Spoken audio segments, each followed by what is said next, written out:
Very good morning to all of you. Today we will discuss about what is our system of election. In our previous class, we have discussed why election is necessary in any democratic country and why do we need election, what makes an election democratic, and is it good to have a political competition. Okay, so we have discussed all these points. Today we will discuss about the system of election in India. What type of system we followed in India. Okay, so all of you have known that the election used to held regularly after 5 years, whether it's Lok Sabha election or a Vidhan Sabha. That means Rajya Sabha and Lok Sabha. Okay, Lok Sabha is for center and Rajya Sabha is for state. Please don't be confused. Okay, and that is the general election, which held regularly after 5 years. But sometimes election might happen in one constituency when there was a vacancy, and that vacancy will be caused due to death or the resignation of the member. If something like that happen, if a MLA or if an MP resigned from his position or he or she gets died, during that time there will be an election in that particular constituency only, in that particular area only. Okay, so that type of election is called by-election in order to fulfill that vacant position. So that election is by-election. But today we will generally focus on general election. Okay, general election which held after 5 years. So in order to have a general election, first of all, the country should be divided into constituencies. Constituencies means particular area. In our India, we have 543 constituencies. The country is divided into 543 constituencies. Okay, you have to remember this point, 543 constituencies. Okay, so we will elect our representatives in those 543 constituencies. These constituencies has been divided in all over India. Okay, according to the size of the state or the size of the population of the state, that is how the constituencies, the areas will be divided. Okay, so the representatives which we elect for Lok Sabha are called Member of Parliament or MPs, and the representatives which we elect for Rajya Sabha are called MLAs or Member of Legislative Assemblies. Okay, MLAs or Member of Legislative Assemblies, they are for Rajya Sabha, for state, and MPs or Member of Parliament, they are for center or Lok Sabha. Okay, so these constituencies will be divided according to the size of the state or the size of the population of the state. Okay, and the seats will be counted in one particular state. Like for example, in our when we started this chapter, we have discussed about the election in Haryana. Okay, and Haryana, there were 90 MLAs, Member of Legislative Assemblies, 90s. That means out of 543, 90 constituencies were in Haryana, because Haryana is a very big state, a large state. Okay, so there are 90 seats. Similarly, in if you compare Haryana to Sikkim is a very small state. So you will find only I think we have discussed about Sikkim also, right? Constituencies, because Sikkim is a very small state, so Sikkim has less number of constituencies. Okay, so these constituencies will be divided. That is called electoral constituencies, and in that particular constituencies, election will be held. Okay, this is simple. You don't have to confuse yourself. Okay, seats or constituencies, both are same. Okay, sometimes these constituencies are counted as seats. Seats means the representatives who sits in that particular place, in that particular state. Okay, so the constituencies and the seats. Similarly, this is as a whole India, the country will be divided into 543 constituencies. Similarly, states will also be divided into constituencies for MLAs. Okay, so whenever there will be an election, whether it's a panchayat election, municipality election, state election, or the central election, every panchayat, municipality, state or center, everything will be divided into constituencies. Then only we will, like for example in Siliguri, this is a Siliguri, and if in case we will have a municipality election, okay, municipal election. Though so Siliguri have so many places, right? Pradhan Nagar, Gurung Basti, Ashrampara, all these are constituencies. This is for your example, this is for your understanding only, okay?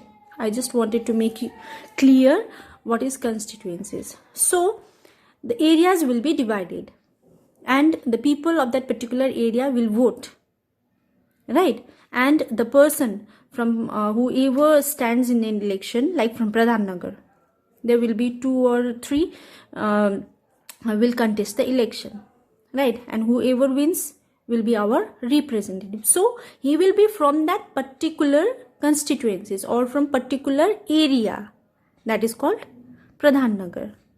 Okay, so whole Siliguri is divided into different municipal area. Similarly, states will also be divided, and this country.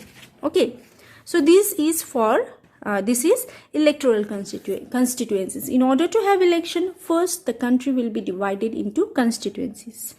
Okay, areas will be divided for the election. Second point is reserved constituencies. Now, what is reserved constituencies? You know what is reservation, right? Reservation has been given to the weaker section of the society. Sometimes reservation has been given to the women also, other backward classes also, OBCs also, scheduled caste, scheduled tribe. Okay, so not only in other section, not only in reservation were there in education and jobs and all, but in order to contest an election, there is also a reservation for the backward section of the society, because our drafting member of our constitution thought that the weaker section, whoever are in the weaker section of the society, they may not stand a good chance to get elected to the Lok Sabha and the state legislative assembly, because sometimes they will not have required resources or education, or they will not have contacts, right, big contacts to contest an election, and some influential or some powerful contestant prevent them from winning the election. Okay, so they also should have equal rights, they also should have equal position in the society. That is the reason the drafting member of our constitution has given the weaker section a reserved constituencies. Now, this who comes under this weaker section of the society. So the weaker section of the society belongs to the scheduled caste, scheduled tribe. Okay, and now in today's world we have OBC also, other backward classes also. So for this people, for this weaker section, they also have reservation to contest the election. Okay, currently in the Lok Sabha, 84 seats are reserved for the scheduled caste and 47 for the scheduled tribes. Okay, so scheduled caste have 48 seats. Out of 543 seats, 84 seats are reserved for the scheduled caste. Now, these reserved seats, whoever gets the opportunity to contest an election through reserved quota, he or she should be from the weaker section of the society. If he is electing from scheduled caste, then he should be a scheduled caste person. Okay, and The reserved seat for scheduled caste and scheduled tribe do not take away the legitimate share of any other social group. They cannot take any other social group's position. Okay. So,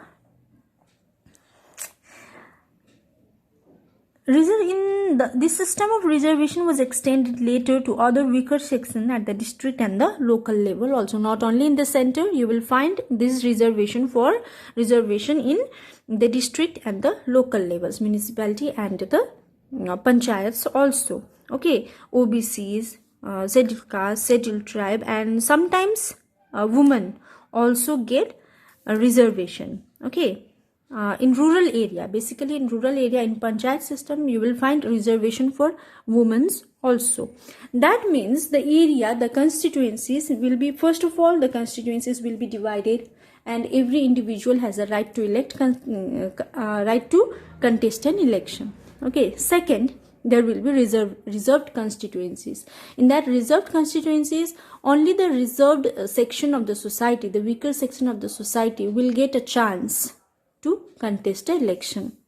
Okay, whether it's scheduled caste or scheduled tribe or OBC. Okay, and in rural area you will find reservation for women also. Women can also take part in election. Okay, so this is called reserved constituencies. Now the voters list. What is voters list? Every individual who reached the age of 18 will be eligible for election. Okay, so in order to get eligible for election, they have to enroll their name in the voters list. Okay, so this voters list will be updated after every 5 years.